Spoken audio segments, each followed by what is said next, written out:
Hello, everyone. This is Corey and Doug, personal trainer talk from Body Design University. We are excited to be here for another wonderful Wednesday afternoon, 2:00 Eastern, with our co-host, Johnny Gonzalez. We would bring Johnny out on this because he is really prepared for today. I might say, Doug, you want to make any comment about that? You know what I was thinking? I'm thinking it'd be a great idea is to ask Johnny to pick some obscure city around the world and tell us what time it is there. Because we say 2:00 Eastern time. How cool would that be, right? You know, so just pick a city, just any city, Johnny, anywhere around the world and say, hey, by the way, in so-and-so, it's actually...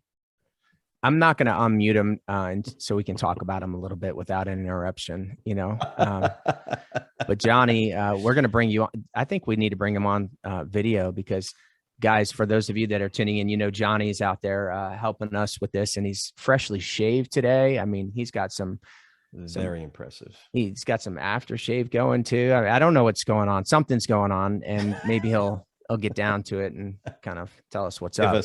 Give us the down low. Yeah, but guys, welcome to Personal Trainer Talk. We have an incredible list of additional questions for today from all over the place. Johnny Gonzalez is going to join us here in a little bit and throw some of the ones that have come into the group our way. But we are excited to be here and answer your questions. Just remember, every Wednesday, 2:00 Eastern time. If you are getting started as a personal trainer or you've been a personal trainer for many years and you have some questions, we're here to help you answer those. We are in the personal training business every day of the week and have been for a very long time.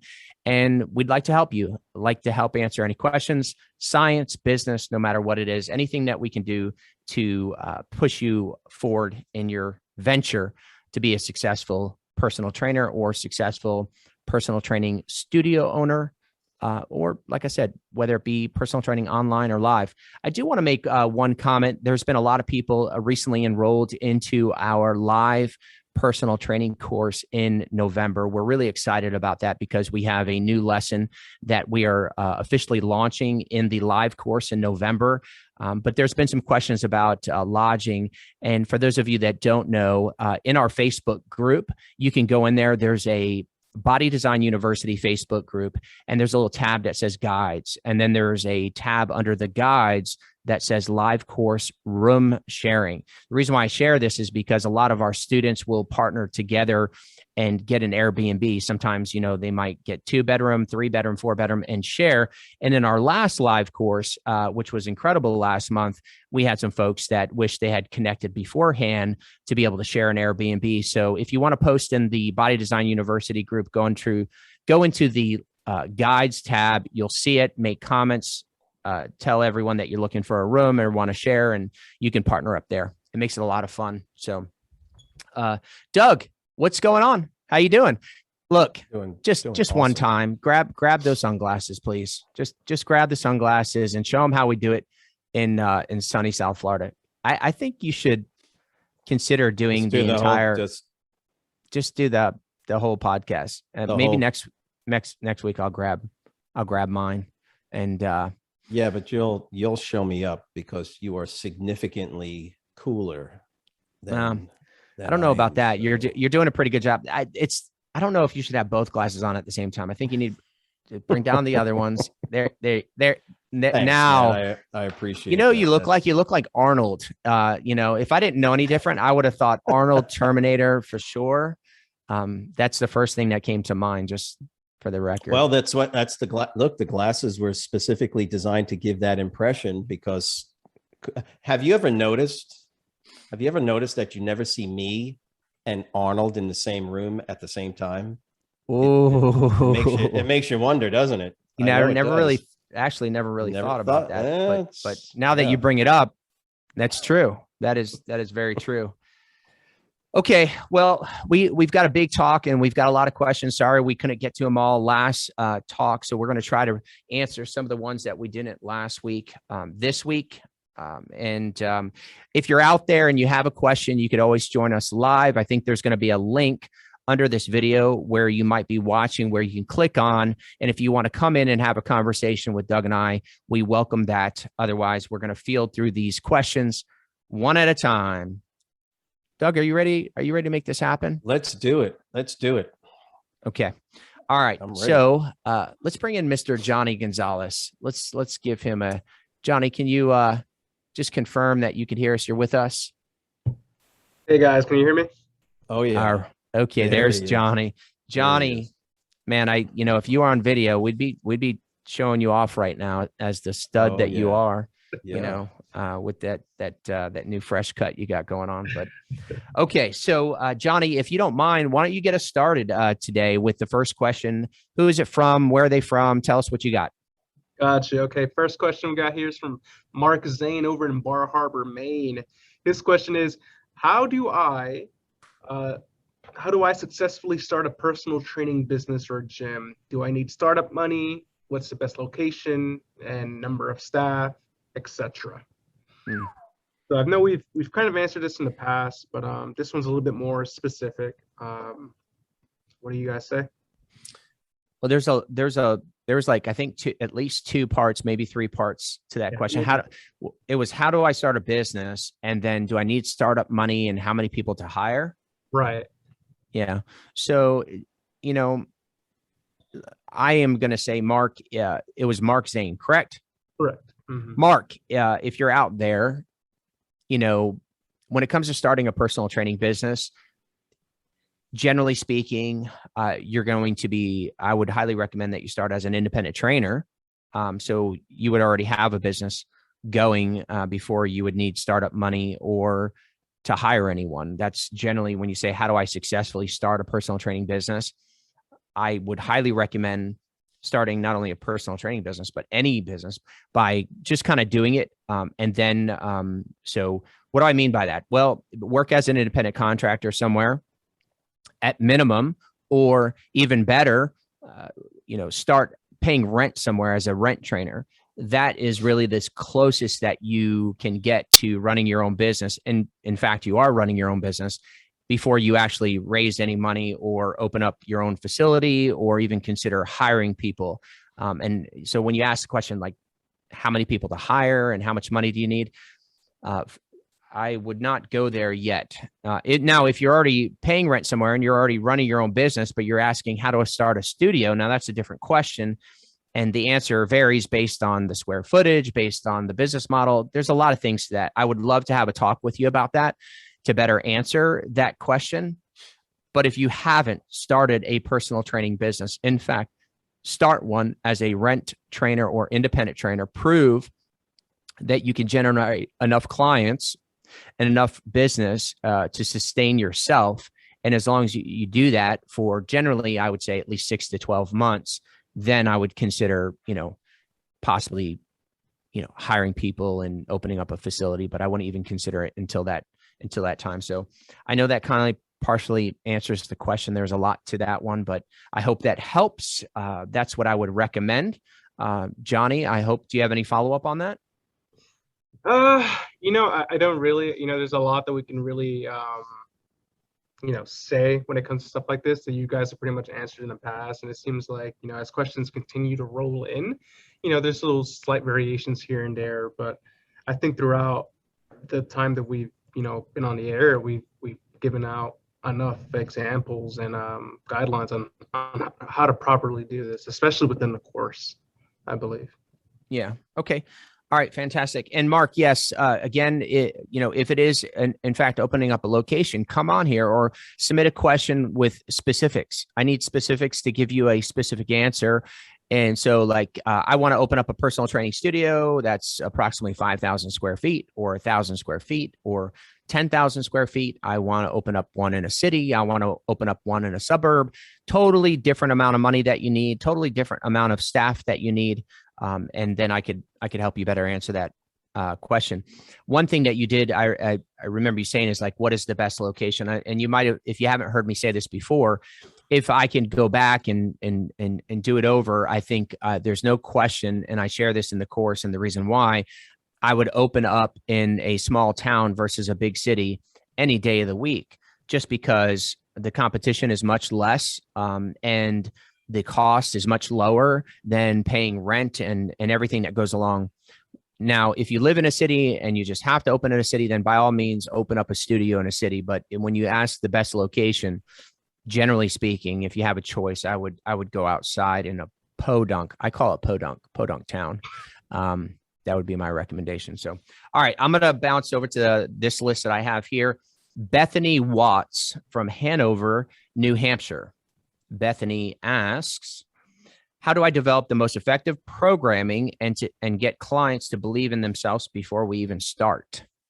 Ooh, that's a good one. Doug, I'm gonna pass that one over to you to start us off.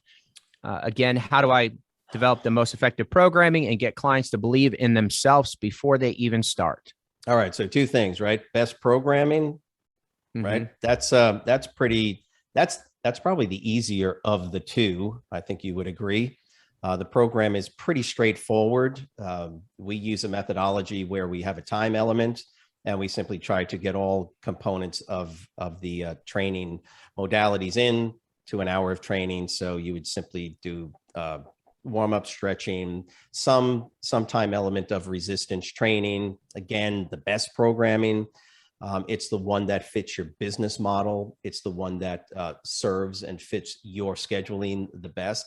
So the exact programming, I couldn't tell you the exact exercises or specific muscle groups, but again, that's not as difficult as that second part of the question. So programming is based on your business model. How much time are you going to do it? How many days a week is an individual training? Do you need to do a split routine or a full body?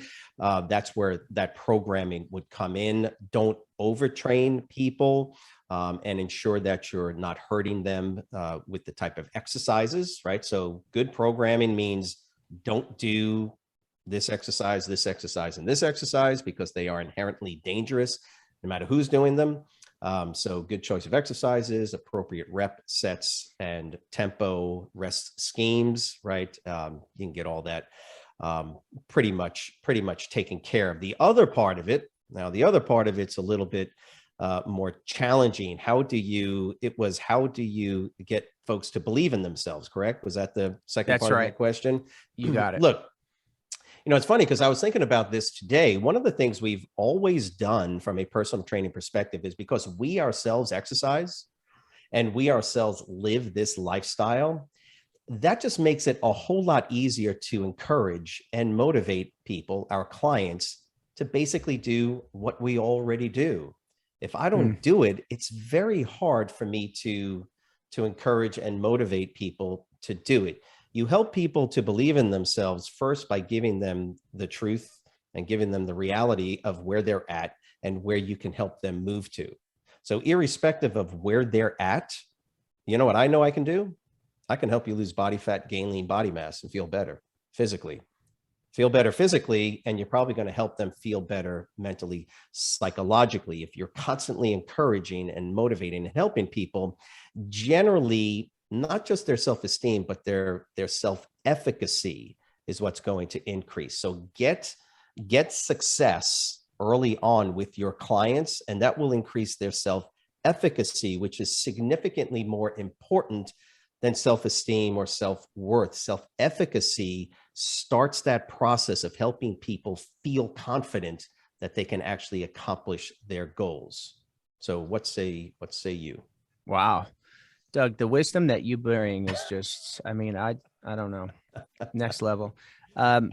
So first part, programming, I think it goes in line a little bit about what Doug had shared. If you're training, you know what works. You're doing the exercises. I see trainers often do exercises and some programming that it's like, I honestly walked in on a trainer doing jump squats in a row with a resistance band. I'm not making this up. I really witnessed this in one of my own facilities that I own. And I was flabbergasted. I just thought, like, how did that come into your mind, that doing wrapping a resistance band around a bar and doing a jump squat in a row? So basically they were doing this number. They were jumping, rowing, jumping, rowing. And I'm thinking, okay, today's back and biceps. You're training back and biceps.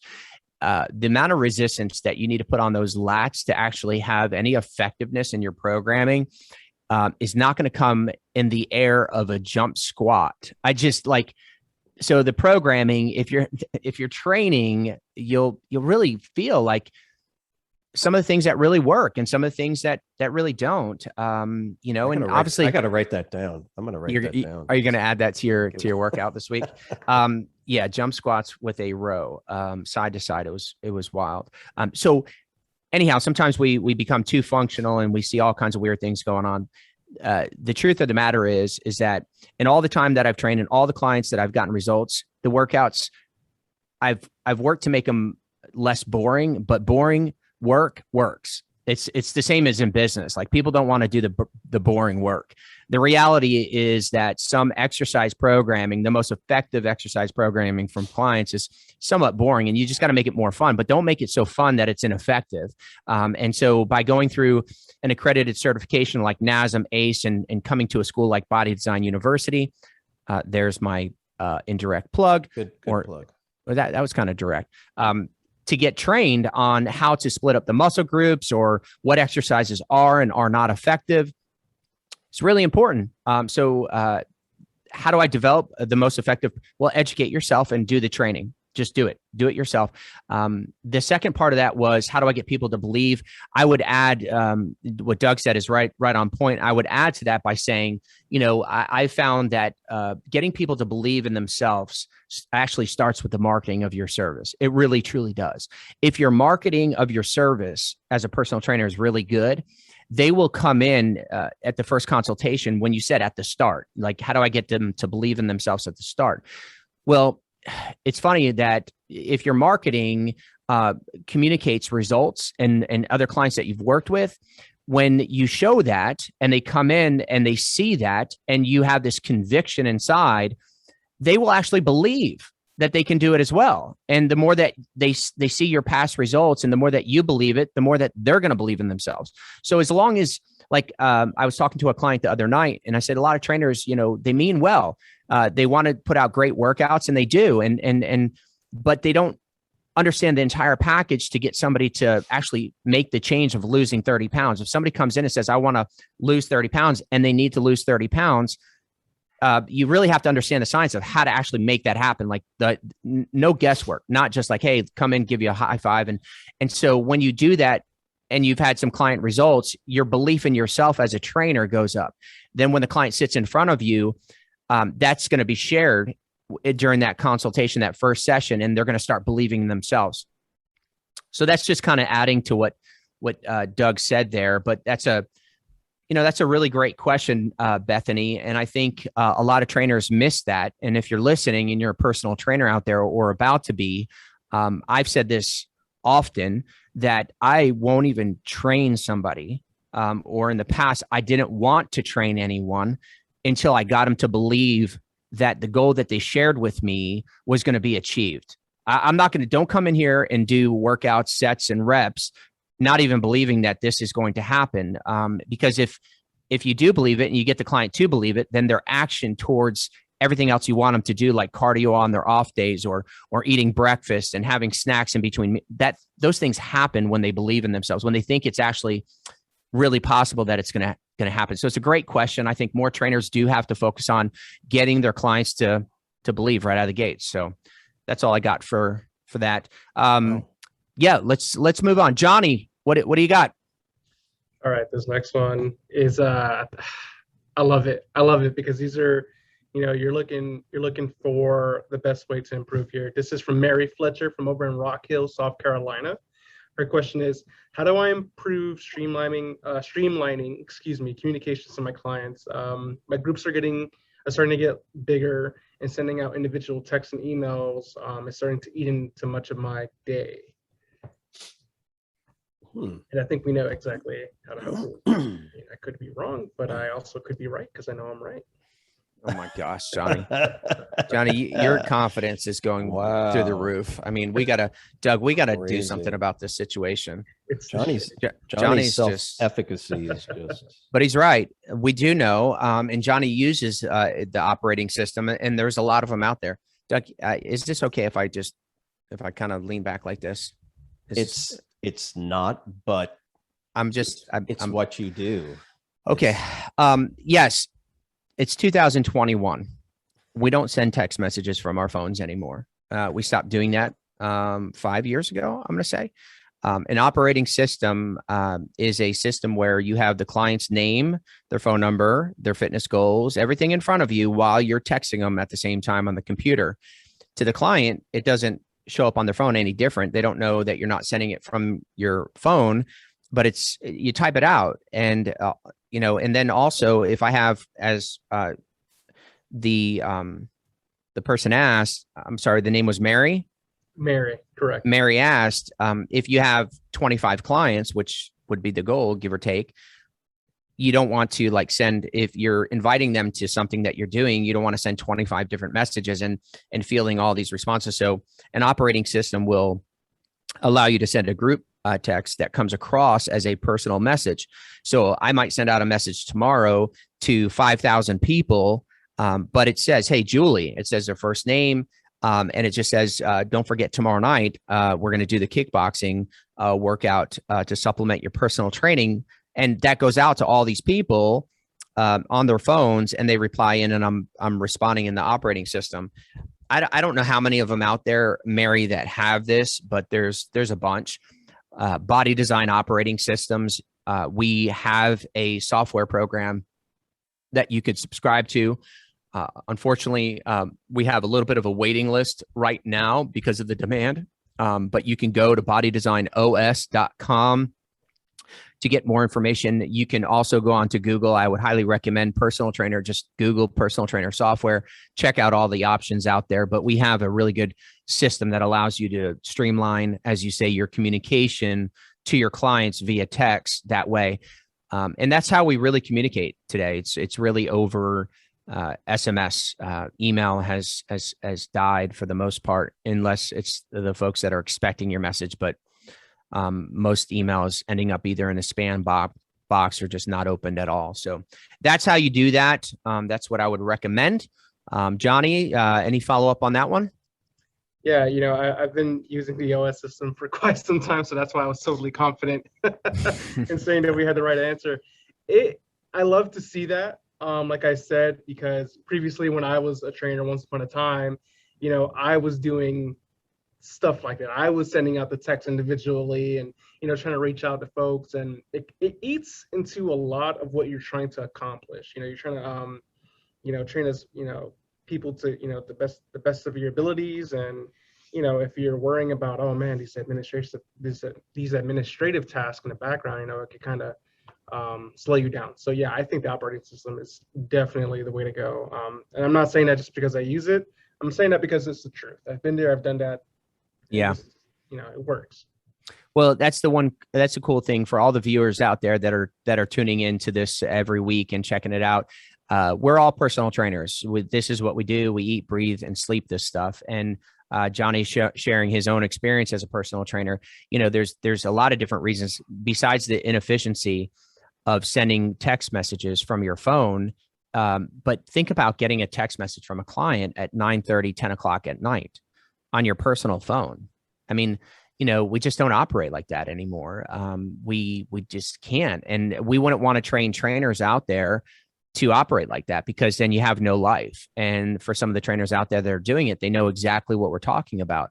And we lived it, so we know. But no, we don't receive text messages from clients on our phones, on our personal phones anymore. We separate the business with our personal life. And when they correspond with us over text, it's an operating system, and we usually respond during business hours, and that's how it works. So thanks for that question, Mary. That was a good one.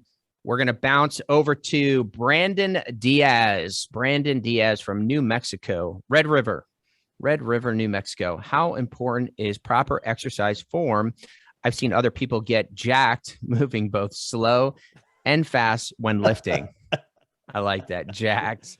Man, I can't. When was the last time you heard that word, Doug? Jacked. I think 2 weeks ago when you said it about how I was looking from the workout.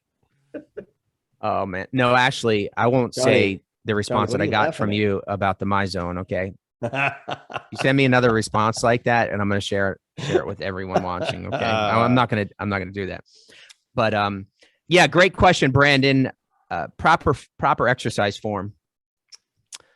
Yes. Doug, go ahead. Just jump on that. Jump all over it. Get jacked with it.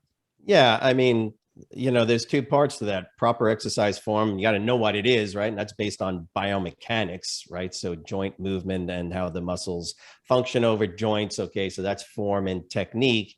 The idea, don't be so quick to pull multiple variables together and make a case for causation. Just because it's slow or fast, that doesn't necessarily mean that that individual is doing either the proper technique or creating the proper level of tension. So proper performance and technique for injury, maintenance of tension on the muscle.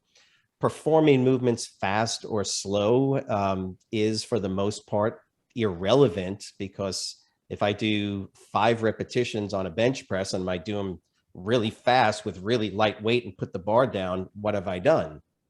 Essentially nothing, because the total time that the muscle spent under tension and the total load or amount of tension developed was probably insignificant. Whereas if I did relatively lightweight again, but I did the movements very slow for 5 reps, well, maybe I spent a little bit more time under tension, but was it significant enough to make any appreciable difference to the adaptive response to the muscle? I don't know. So fast or slow movements, have fun with them. We talk about changing up tempo. That's one of the, by the way, when was the last time you did, well, you don't train. So the last time I did chest workout, I did bench presses. So let me see, I've been doing bench presses now for every workout I've ever been in for, how long have I been working out now? A couple of years? Stones. Always. So it doesn't matter, but change up your speeds of your workout, right? Do them a little faster or slower, and that's going to have a different adaptive response. But the idea that somebody got jacked from doing it fast or slow. No, it's because of the time that they spent under tension. That's the key here, is the response of the muscle to the tension and the load. So performance, do your bench presses correctly. Don't be jumping around like this with your bench press like that. That's performance, right? Technique is no Euro workouts. Terry Crews, Euro. That's not, yeah, exactly. That's not the way I train. Johnny, it's close. So the idea is that the technique, performance is one thing, speed, all the other acute variables like reps and sets, speed, tempo, those are separate. So we gotta understand that. Is technique important? Of course, yeah, critical. Smooth, slow, and controlled. Everybody repeat after me. Smooth, slow, controlled. That is the way we generally want clients to perform their movements. And then we make modifications to speed components after that, but always biomechanically on target, on point, so we don't injure people. Okay. All right. So you ready for layman's terms? All right. So layman's terms goes like this. First and foremost, if somebody's jacked and they're doing it fast, it's probably because of the primobolan or the testosterone that they're taking, not so much as the speed of the exercise. I'm just going to keep it real. Okay. If you're seeing somebody doing it fast, generally they're not getting jacked doing it fast. In general, we are doing it a little bit slower. Okay. And we're like, working out for 2-3 hours. And when I say we, I'm talking about Doug from 20 years, guys, Doug was a bodybuilder, competitive bodybuilder here. I never trained like that, but, Doug, I'm going to share one of these photos. I promise. That one that you sent me that I saved, I'm going to share that. Dude. But if somebody's jacked, if they're truly jacked, and when I think jacked, I think of Flex magazine, I think of Muscle magazine. Look, exercise form, that's where everyone started learning like exercise form, through these crazy magazines, right? That's the truth. Generally speaking, of course, you're going to always change it up, and people are doing all different things. But generally speaking, you're not going to get jacked by lifting light. You get jacked by lifting heavy. Okay. And when you lift heavy, you don't lift fast. You just don't do that. You're just not doing that. That just doesn't work. So to answer your question, how important is exercise form? That is critical. It really is, fast or slow, but getting jacked, Yeah, that's more on the slow side. That's a different conversation, isn't it? Yeah. And I will tell you that if they're doing it fast, that they do have some help with the recovery, don't they, Doug? If they're doing it fast. So, all right. So great question. Thanks. Brandon Diaz from Red River. Okay, Johnny, what's up next? All right, next up, we got Taven James from Polson, Montana. This question is, how do I take on clients part-time and conduct the group training sessions effectively? I'm sorry, can you shoot that one more time? Yeah, his question is, how do I take on clients part-time and conduct group training sessions effectively? Okay, so those are two separate questions. Well, you know, this is not going to what you want to hear, and I know a lot of people prescribe differently, but I don't generally recommend personal training part-time. I just don't. I know there's a lot of people out there doing it successfully and they love it. But for me, I've always recommended to folks, if you're going to do personal training, you do it full time. Your heart is 100% in it. That's what you do. You eat, breathe, and sleep it. But with that being said, if you're working in corporate America and want to have some clients at night, sure, you can do that. You know, and how do you take them on? Well, you set a schedule and you say, I'm only training clients at night. And this is my availability from, you know, say 7 p.m. or 6 p.m. to 8 p.m. So you do a 6 and a 7. So you have those two sessions. Or if you want to go to 9, you say 6, 7, and 8. And that's your availability. And when you meet with people and you have it on your website or you had it on your landing page or social media, that's your schedule. When you talk with folks, you send them out an autoresponder email. That's what you say. And you only take clients at that time, and that's it. And you offer training, you know, on a very effective schedule, on a split routine, either, you know, 3 days a week, 2 days a week. So if you offer a 3-day a week program, it'd be Monday, Wednesday, Friday, 6, 7, and 8. If you do a 2-day a week program, it would be Tuesday, Thursday, 6, 7, and 8. And there you are, part-time. The same thing happens if you want to do it in the morning. So if you work in the evening, you want to do part-time training in the morning. So you start your first session, say at 5 a.m., 5, 6, and 7, or whatever hours you want to work. And that's how you get it out there and take on clients part-time. Now, again, generally not my recommendation to do part-time training, but if that's where you're starting and that's where you need to start, then so be it. That's how you would do it.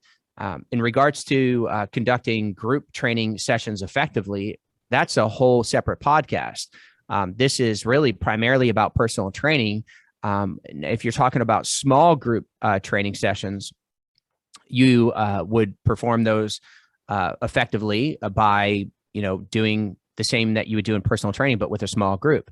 And, you know, here at Body Design University, through our live course and our online course, we teach trainers how to do small group training effectively and give direct examples of how to do that. If you ever come to our live session, we literally do the exercises with you and do mock-up and role plays and all that good stuff. But it's not much different. If you're talking about large group training, that's a different animal, different beast, again, different podcast. If you're talking about small group training, you can actually take that system that you put together and invite 2, 3, or 4 people. We go up to 5. That's where we consider the limit for small group training, 5 people, and be able to coach multiple people. And there's a lot to that, but that's some basics. Doug, what other nuggets can you give them? You know, we're actually seeing more and more folks saying they just want to do it part-time, right? Even in just the live course that we just completed, there were a couple of folks in there that were like, well, I want to do it part-time. And then truth be told, they want to move into full-time. I think I agree with you. One of the issues when you do it part-time is the way you think about what it is you're doing. If you're working full-time somewhere else, and then you're coming in and doing personal training part-time, it's I know it's, for me, it's really a challenge to be doing a bunch of other things and then try and get my head back into focusing on clients. But doing it full-time, that was it.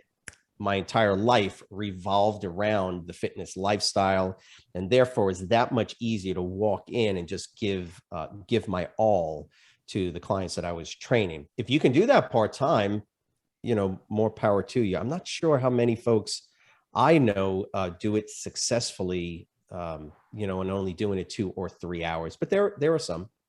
Now, look, when we say we don't recommend part-time, most of the now we're saying we don't recommend what most of the trainers out there do. Just for the record, like most trainers are part-time trainers. We know that, we understand that. That's the industry.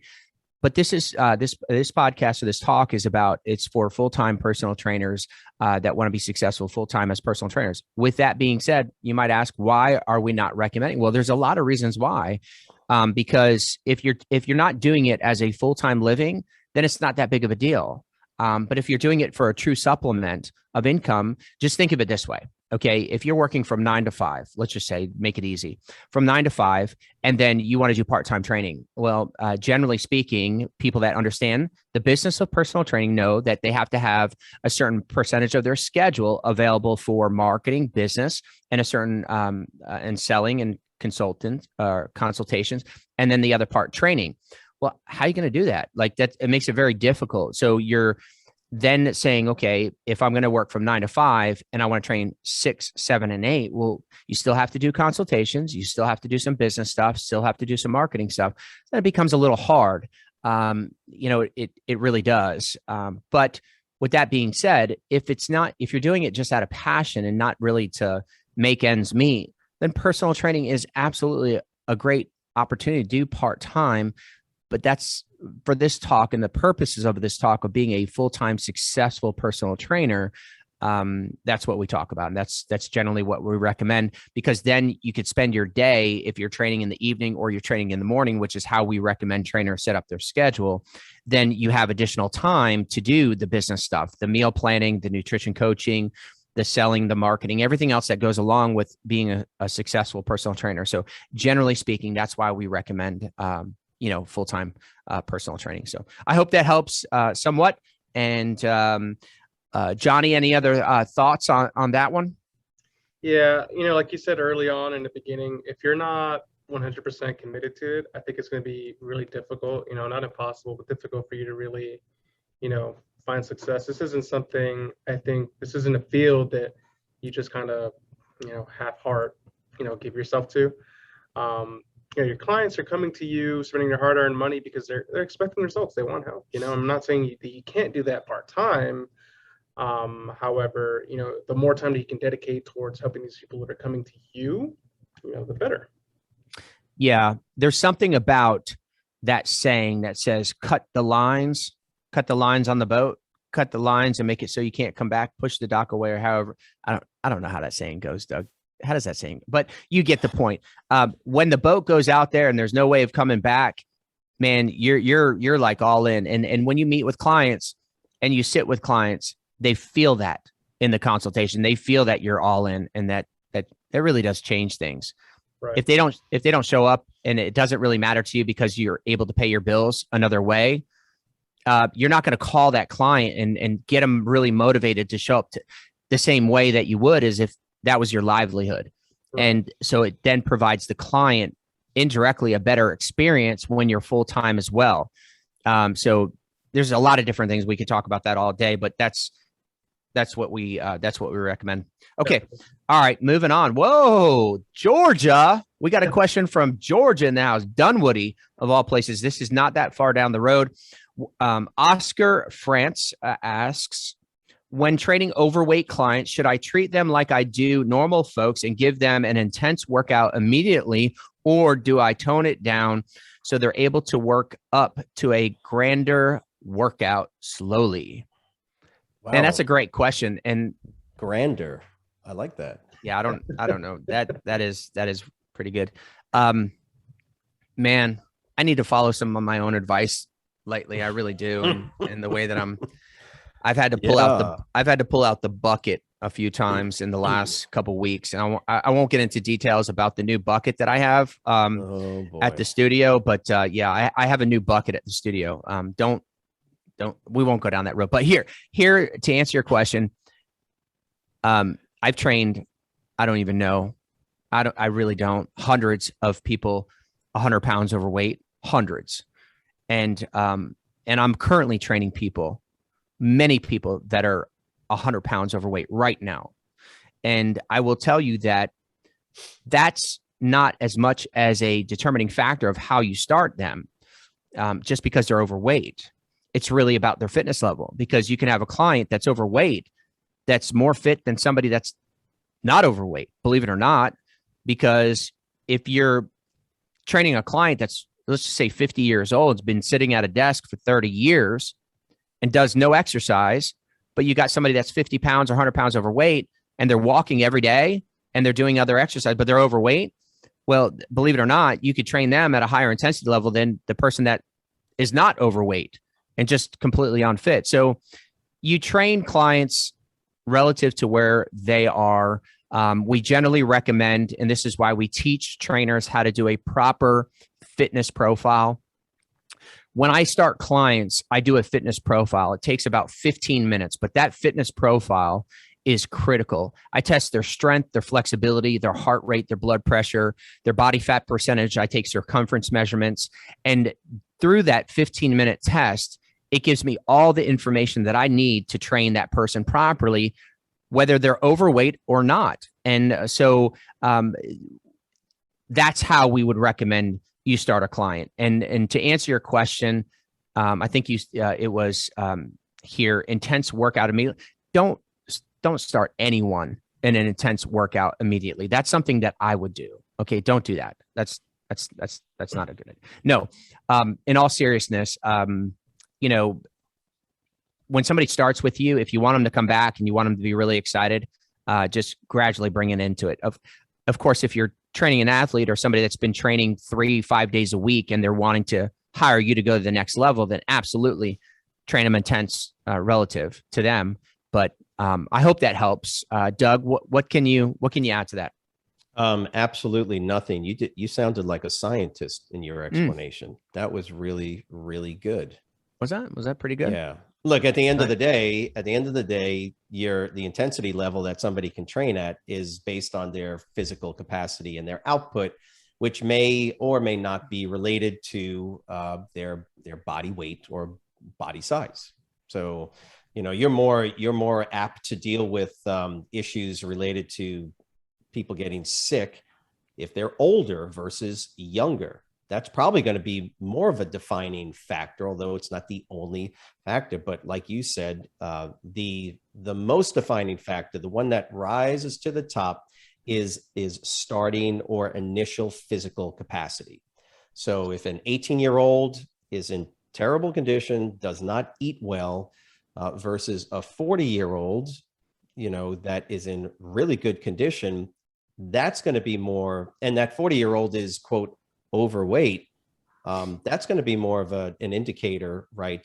Where you're going to start them. That 18-year-old, no, you'll probably beat them up real good, versus the 40-year-old that can probably train a little bit more intense. So the overweight component is partially a factor, but that's not going to be the overriding or the initiating factor. So, by the way, with athletes, like you were saying, remember, even athlete, it's really, really important that you do a fitness profile, that you do an initial physical assessment on athletes first as well. Some folks think that, well, they're an athlete, so no. You need to know, probably even more so, in my opinion, as much as you can about that individual, so you can really, really delve into those biometric variables that need to be worked on.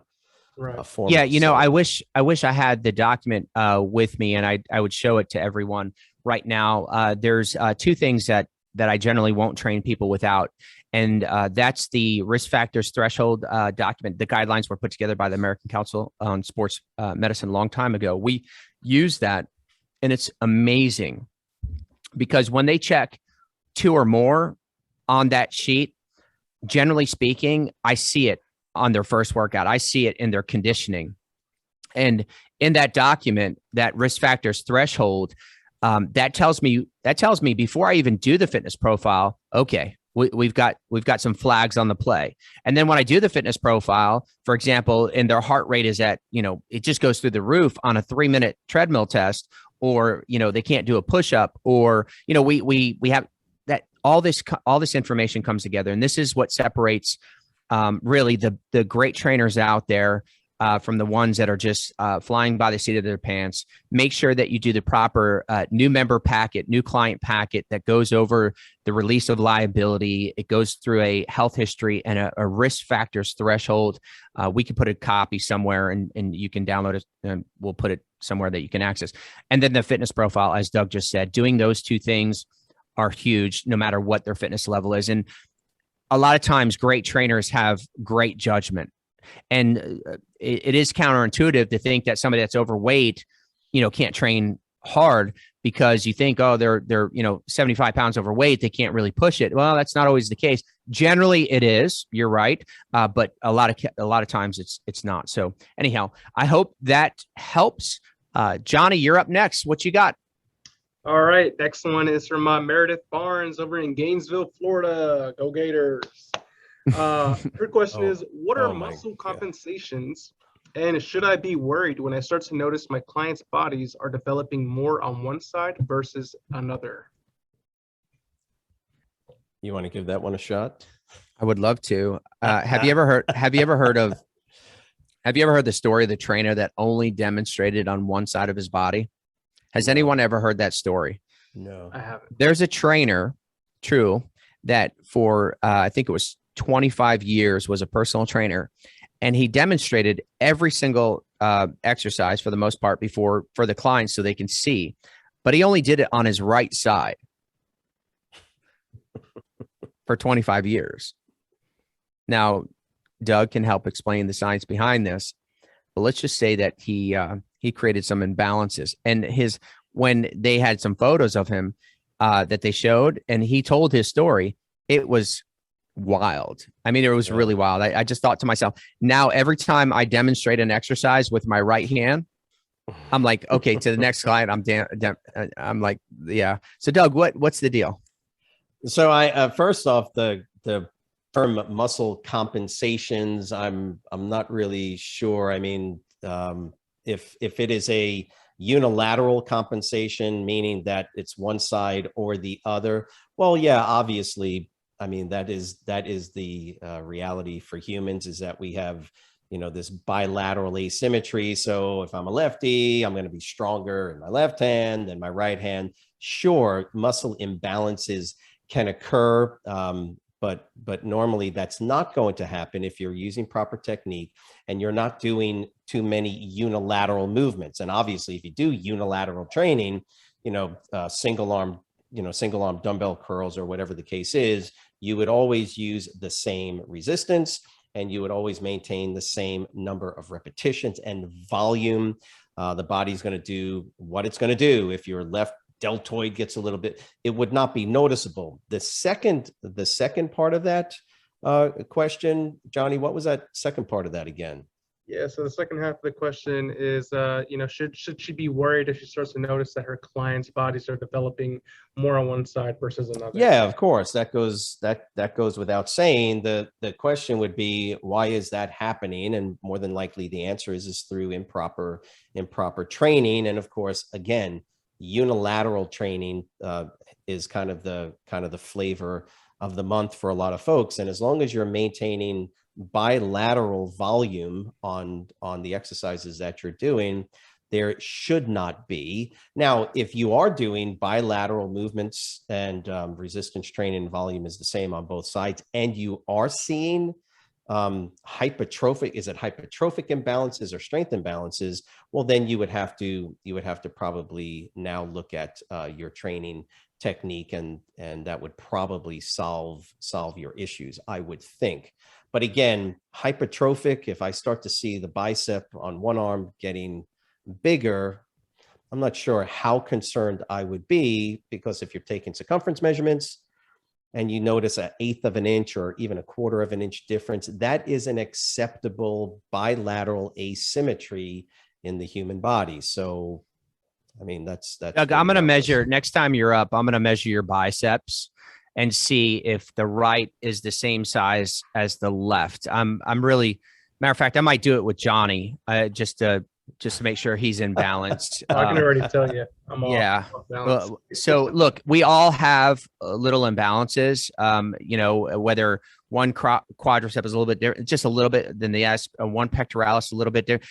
But in 22 years of training a lot of folks, I've never seen somebody develop something that I could actually visually look at and notice a difference. I never have. So if you're doing that, if you're seeing that, I've just never seen it. So I hope that answers your question. Good training is going to avoid that ever being a possibility. But at the end of the day, I don't think you need to be concerned. Here's the thing that is wild for some of the trainers out there.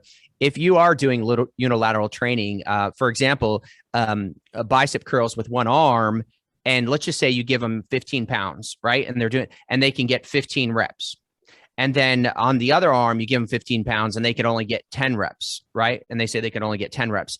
And then you stop and you let them go on to the next exercise. That's a mistake. Don't do that. Like that. And I've seen that happen before with new trainers, that they would allow a client to stop, even like single arm dumbbell rows for the lats.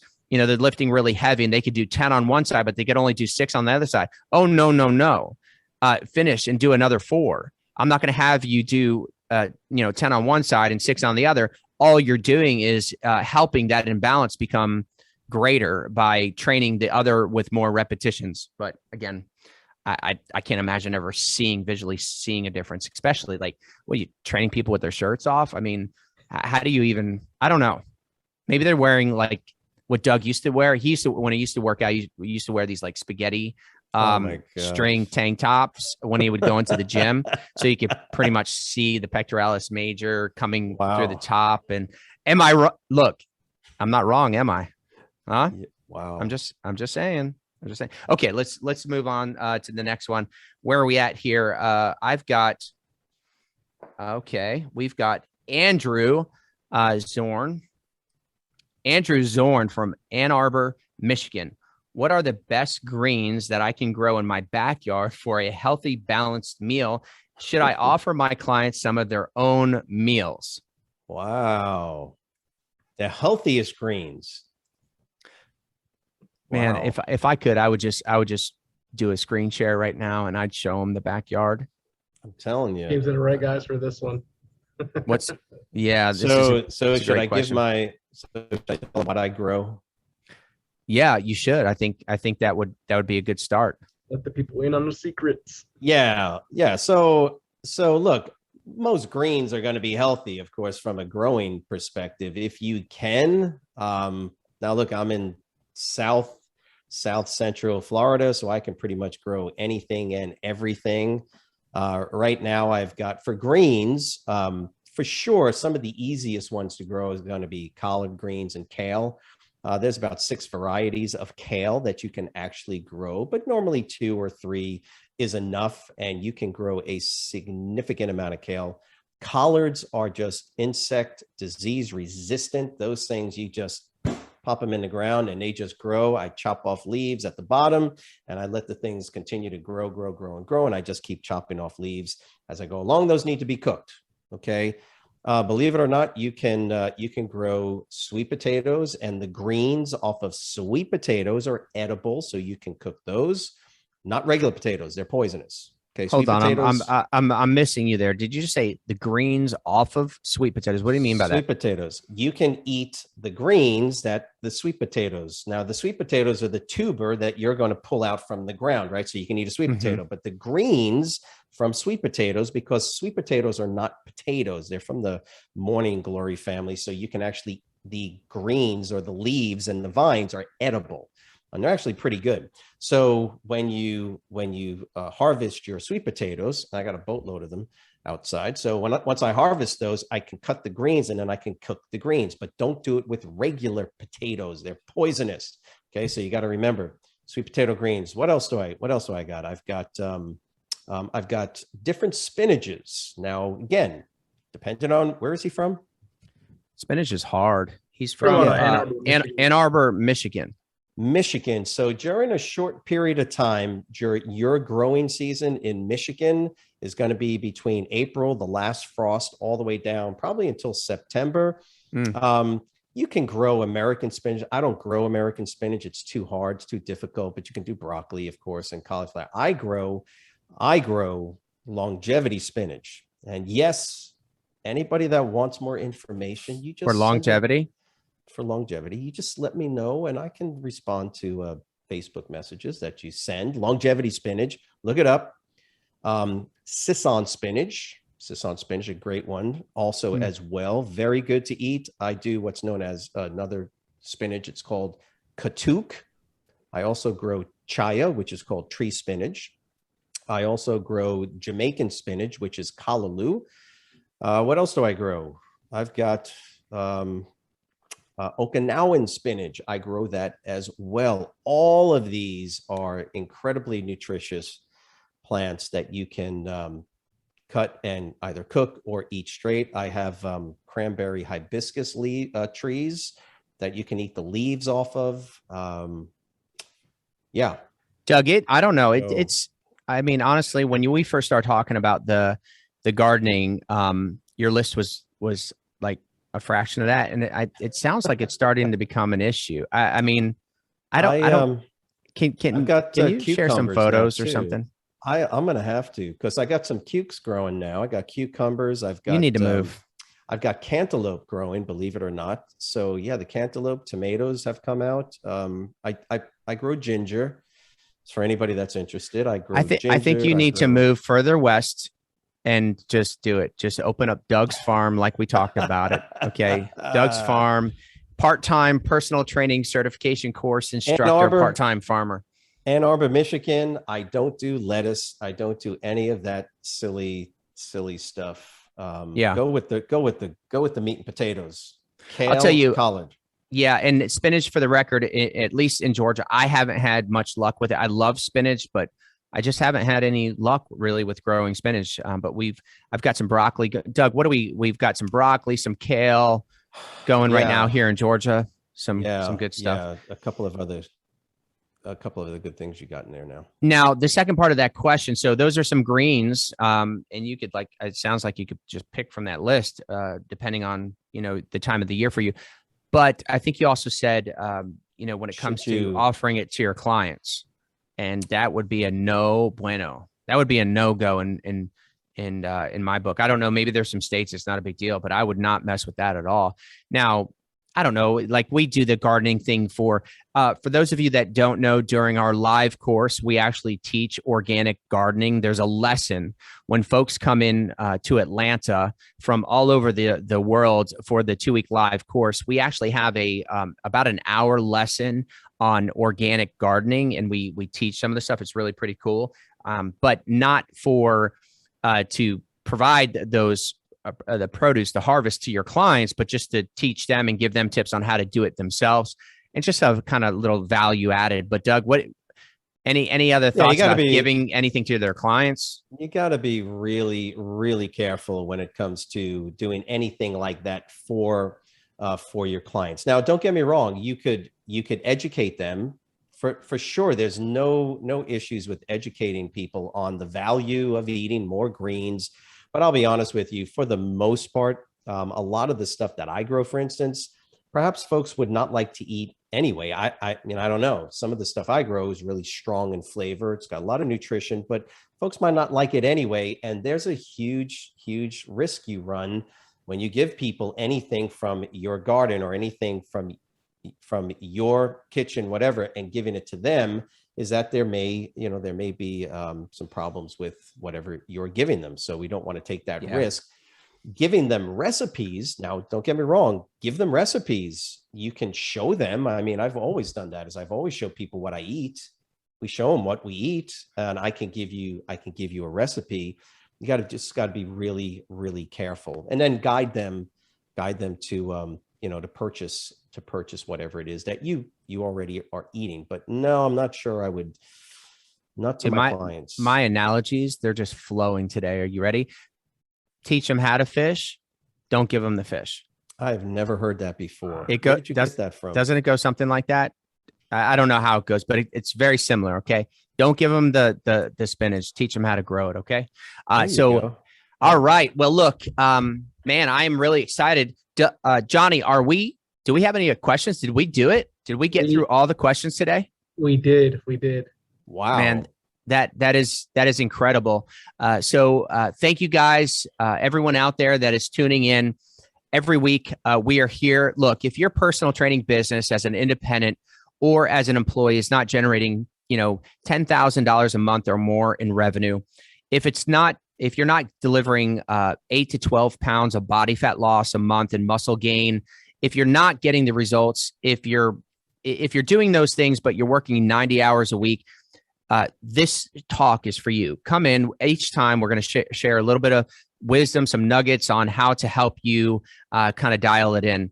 Want to throw it out there too. We have, I think, 4 seats left in the next live course here in Atlanta, Georgia. It is a 2-week boot camp for new trainers and existing trainers that want to go to the next level. If you'd like more information, you can go to bodydesignu, as in university.com. Again, that's bodydesignu.com.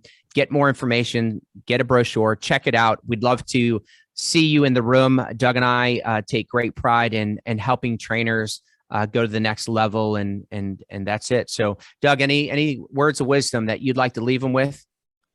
Yeah, I mean, now's the time to get growing. Now's the time to. Did you see what I did there? Yeah, that was a good play, Johnny. What do you have? What do you want to leave these folks with? Hey guys, just remember that this is a great resource and opportunity for you guys to ask questions. Like I said before, like I've said previously, I myself have trained, and let me tell you guys something. It's great hearing all these questions come in.